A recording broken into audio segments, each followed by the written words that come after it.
춘장, 양파, 고기, 양배추, 그리고 또 전분이 들어갔어요.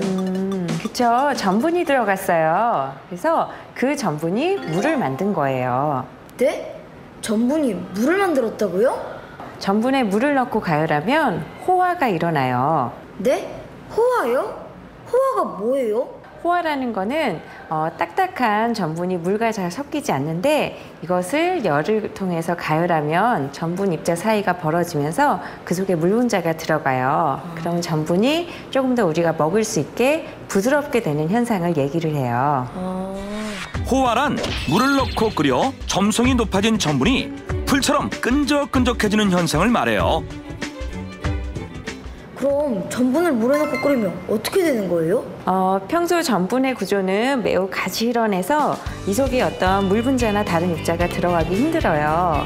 하지만 여기 열을 가열하면 이 입자 사이가 이렇게 벌어지면서 속에 다른 분자가 들어갈 수 있거든요. 그래서 이때 물 분자가 들어가면 이렇게 전분이 부드럽게 되는 거예요. 전분은 원래 물과 섞이지 않아요. 하지만 전분에 물을 붓고 끓이면 가지런했던 전분의 구조에 틈이 생기는데 그 틈으로 물 분자가 들어가면서 전분이 부드럽게 변하는 거예요. 그런데 전분의 호화가 자장면 그릇에 생긴 물과 어떤 관계가 있는 거죠? 우리 사람의 침 속에는 아밀라제라는 소화효소가 들어있어요. 네. 근데 이 소화효소의 역할은 여기 가지런한 이 전분들의 결합을 연하게 끊어주는 역할을 해요. 그래서 전분 구조가 다시 이렇게 풀어지기 때문에 속에 있던 물이 다시 나오게 되는 거죠.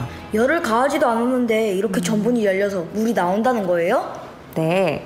그럼 우리 실험을 통해서 한번 알아볼까요? 네. 이제부터 전분 분해 실험을 할 거예요.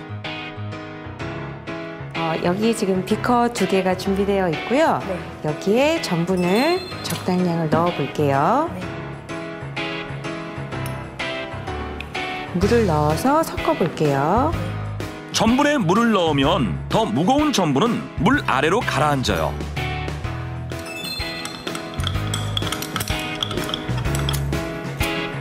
하지만 물에 섞은 전분을 가열하면 호화가 일어나면서 전분이 물을 머금고 끈적하게 변하죠.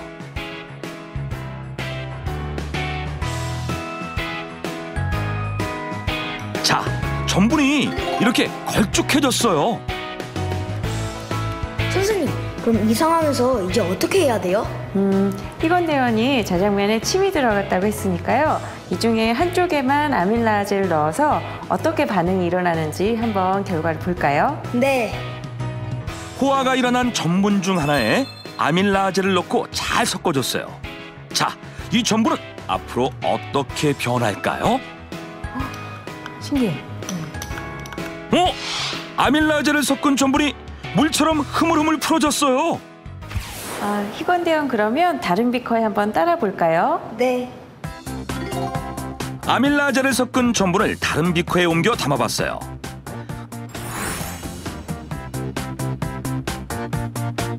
아밀라제를 섞지 않은 전분도 다른 비커에 따라 보는데요. 물처럼 쪼르륵 흐르는 모습과 덩어리져서 잘 쏟아지지 않는 모습. 둘의 차이가 확실히 보이죠?